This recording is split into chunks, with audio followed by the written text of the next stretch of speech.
A paz do Senhor, estou aqui retomando contigo o devocional da família Fama, ciente de que estas reflexões bíblicas vão te ser de grande proveito para a sua vida física e sua vida espiritual. Vou dar sequência na série de reflexões bíblicas sobre lealdade e deslealdade, hoje focando os estágios da deslealdade. Vou tomar como base dois textos bíblicos. O primeiro na carta aos Hebreus, capítulo 13, versículos 17, 18, 20 a 22. Obedecei a vossos pastores e sujeitai-vos a eles, porque velam por vossa alma, como aqueles que hão de dar conta delas, para que o façam com alegria e não gemendo, porque isso não vos seria útil. Orai por nós, porque confiamos que temos boa consciência, como aqueles que em tudo querem portar-se honestamente.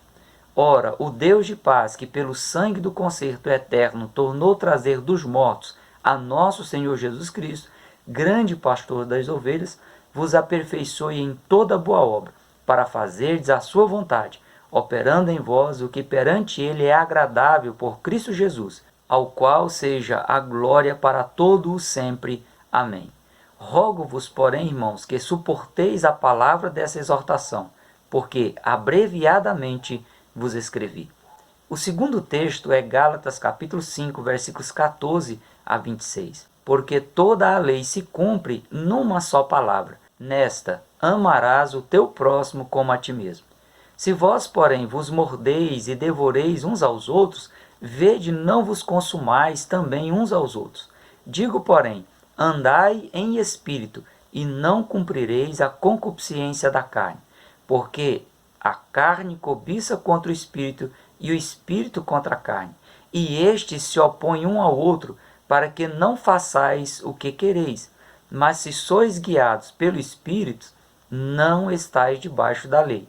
Porque as obras da carne são manifestas, as quais são prostituição, impureza, lascívia, idolatria, feitiçaria, inimizade, porfia, emulações, iras, pelejas, dissensões, heresias, invejas, homicídios, bebedices, glutonarias e coisas semelhantes a estas, acerca das quais vos escrevo, como já antes vos disse, que os que cometem tais coisas não herdarão o reino de Deus.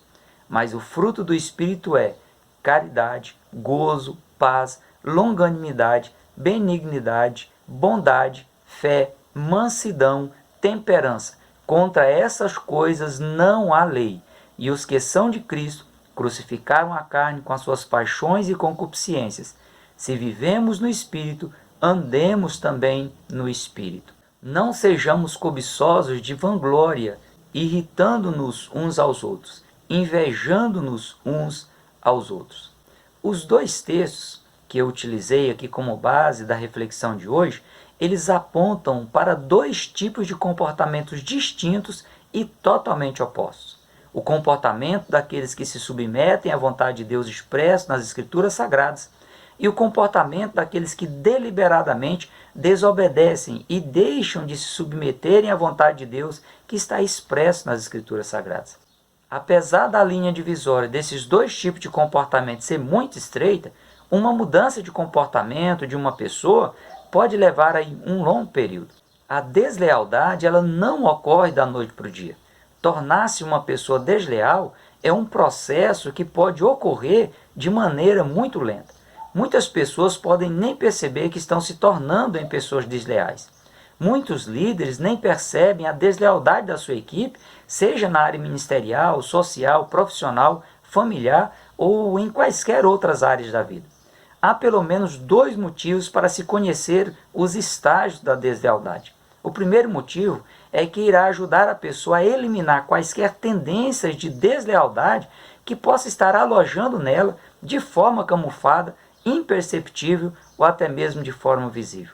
O segundo bom motivo é que irá ajudar a pessoa a detectar a tendência de deslealdade ou mesmo a deslealdade em seu estágio avançado nas pessoas que estão à sua volta no seu dia a dia.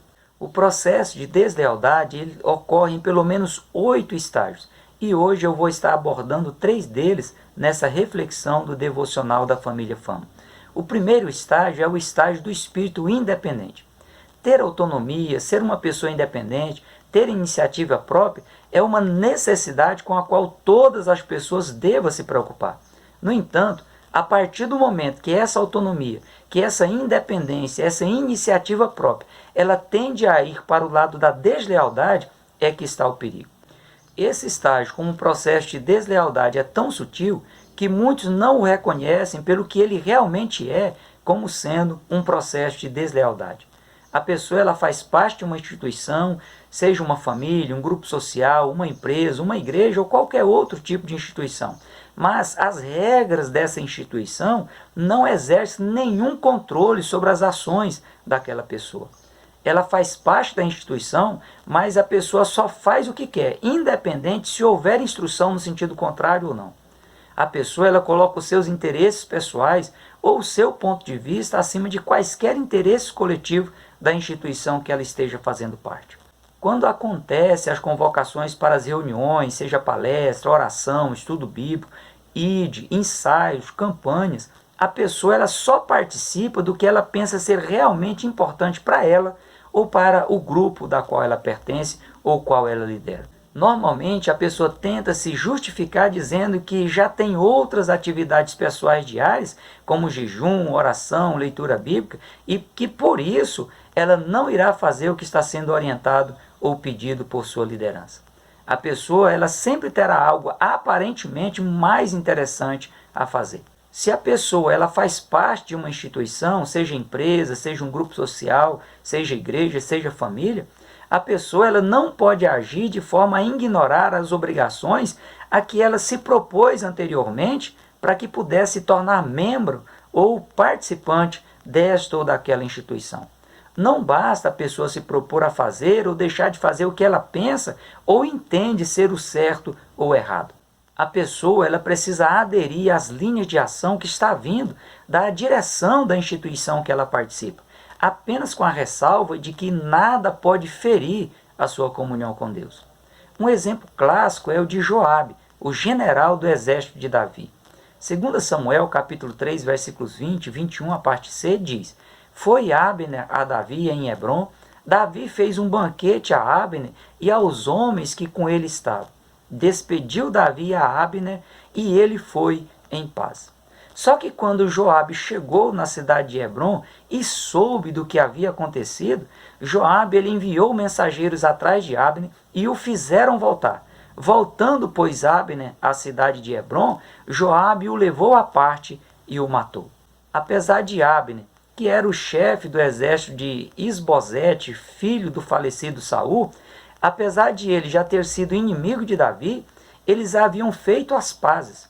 E devido ao compromisso de Davi com Jonatas de preservar os descendentes de Saul, a vida de Abner naquele momento ela deveria ser poupada, já que ele servia a Isbosete, filho de Saul, e seria a pessoa que faria a intermediação da aliança de paz entre Davi e Isbosete. A aliança entre Davi e Jonatas deveria ser preservada, e naquele momento Abner ele estava sendo um importante elo para efetivar aí o pedido que Jonatas fez a Davi antes de sua morte prematura. Sem nenhuma consulta prévia a Davi, Joabe, ele além de se atrever a repreender o rei Davi por ter preservado a vida do general Abner, ele simplesmente lhe armou uma emboscada e o matou. Em outra ocasião, o rei Davi ele deu ordem a Joabe, a Abisai e a Abitai, dizendo: brandamente tratai por amor a mim ao jovem Absalão. Todo o povo ouviu quando o rei deu a ordem a todos os capitães acerca de Absalão. Como Joabe tinha Absalão como seu desafeto pessoal, ele ignorou a ordem do rei Davi em preservar a vida do seu filho Absalão, que estava, naquele momento, promovendo um golpe de Estado e tentava destronar o próprio pai. Segundo Samuel, capítulo 18, versículos 10 a 12, e também o versículo 14, diz que um homem, vendo o que aconteceu com Absalão, fez saber a Joabe e disse: eis que vi Absalão pendurado numa árvore de carvalho. Disse Joabe ao homem que lhe trouxe a informação: por que você não feriu logo? Eu seria forçado a te dar 10 moedas de prata e um cinto. Disse, porém, o homem a Joabe: ainda que eu pudesse pesar nas minhas mãos 1000 moedas de prata, não estenderia a minha mão contra o filho do rei, pois bem ouvimos que o rei deu ordem a ti, a Abisai e a Itai, dizendo: guardai-vos cada um de vós de tocar no jovem Absalão. Disse Joabe: não vou perder tempo contigo. Joabe tomou 3 pequenas lanças, traspassou com elas o coração de Absalão, no momento em que ele ainda estava vivo, pendurado na árvore. Joabe, ele nunca se afastou do acampamento de Davi. Ele sempre estava ali por perto. Mas ele também estava tomando atitude diferente das orientações recebidas do rei Davi e acabava prejudicando os objetivos traçados. Certa vez, Joabe ele chegou a ameaçar Davi, levantando a hipótese de ele assumir o seu lugar na luta do exército de Davi contra a cidade de Rabá.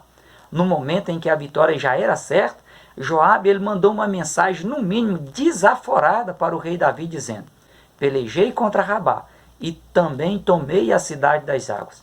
Ajunta, pois, agora o restante do povo e cerca a cidade, e toma-a, para que, tomando eu a cidade, não se aclame sobre ela o meu nome como rei. Em outras palavras, Joabe estava dizendo: eu não vou fazer todo o trabalho difícil só para você receber a honra depois. Venha rápido, senão eu vou mudar o nome da cidade. E muitos dizem hoje: vou mudar o nome da igreja, vou transformar o grupo, o departamento, a congregação em uma nova igreja, em um novo grupo. O último exemplo de que Joabe estava no estágio do espírito independente foi no final da vida de Davi. Veja o que está no primeiro livro de Reis, capítulo 1, versículos 5 a 7. Adonias, filho de Davi com Agite, se levantou para derrubar Davi do trono e disse: eu reinarei. Davi nunca o havia contrariado.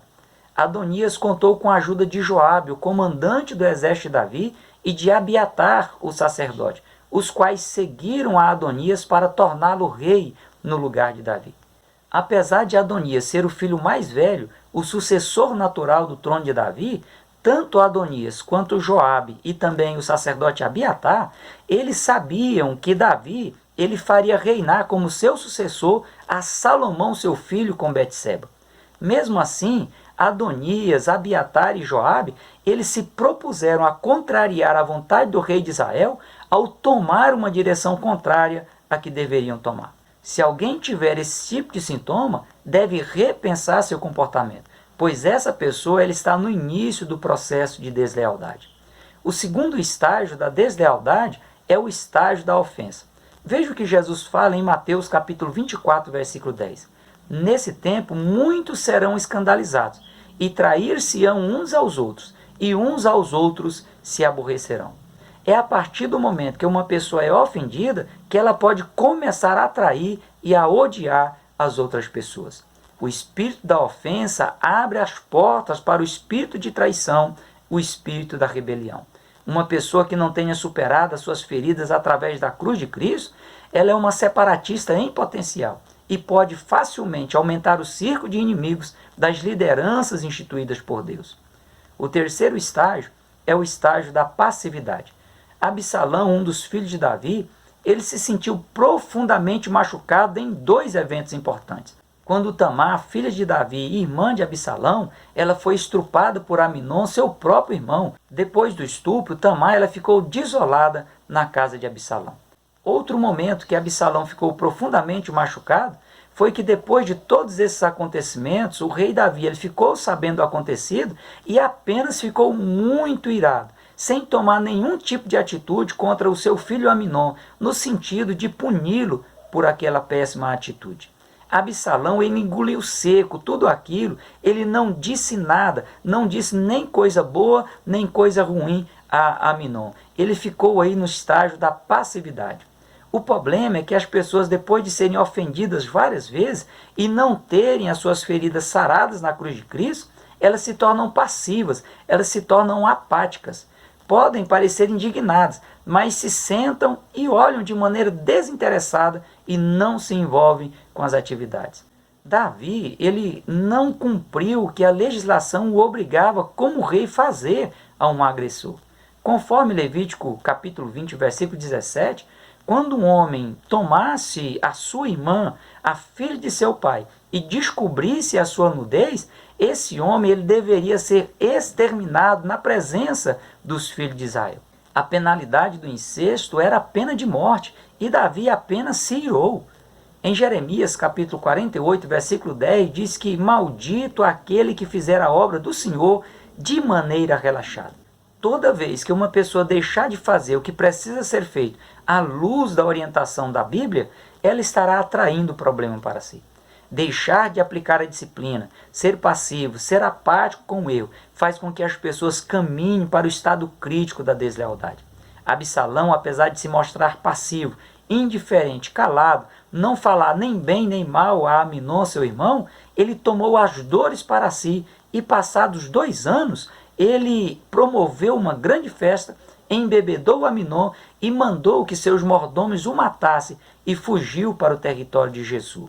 Pessoas que naturalmente não seriam passivas, não seriam apáticas, não seriam indiferentes, que naturalmente questionariam, que correriam atrás para resolver eventuais problemas, quando elas se comportarem de maneira passiva, está acendendo uma luz de alerta e não podem ser ignoradas. Elas correm o risco de se tornarem desleais. Quando menos se esperar, elas vão se revelar, provocando aí um desastre na instituição que elas estiverem inseridas, que elas estiverem fazendo parte.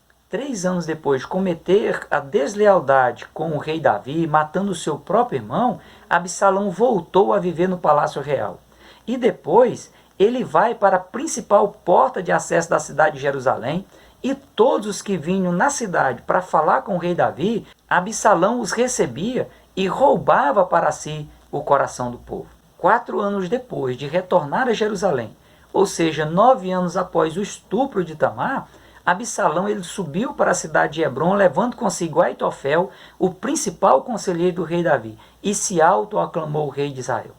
Se Davi não tivesse sido passivo com o erro de Aminon, bem como se ele tivesse notado esse comportamento aparentemente desinteressado e passivo de Absalão, ele teria evitado a morte de seu filho e teria também evitado que o outro filho se tornasse um anarquista, um promotor de desordem. Na atualidade, apesar de dificilmente alguém ser tão desleal ao ponto de provocar a morte de seus líderes ou de seus desafetos, muitas mortes ministeriais e espirituais, elas estão ocorrendo, tendo em vista a existência da deslealdade alojada no coração das pessoas. Por vezes, a deslealdade ela está nos seus estágios iniciais, mas que se ela deixar de ser contida pela própria pessoa ou por quem estiver próximo dela, a deslealdade ela vai se concretizar e vai desencadear males ainda maiores ou até mesmo irreversíveis.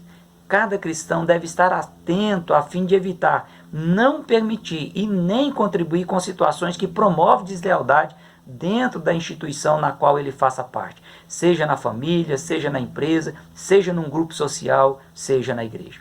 E ainda mais, como bem orientou o apóstolo Paulo em 1 Coríntios capítulo 11, versículos 28 e 31, cada pessoa deve examinar a si mesmo para evitar de ser julgada e condenada por outras pessoas ou pelo próprio Deus.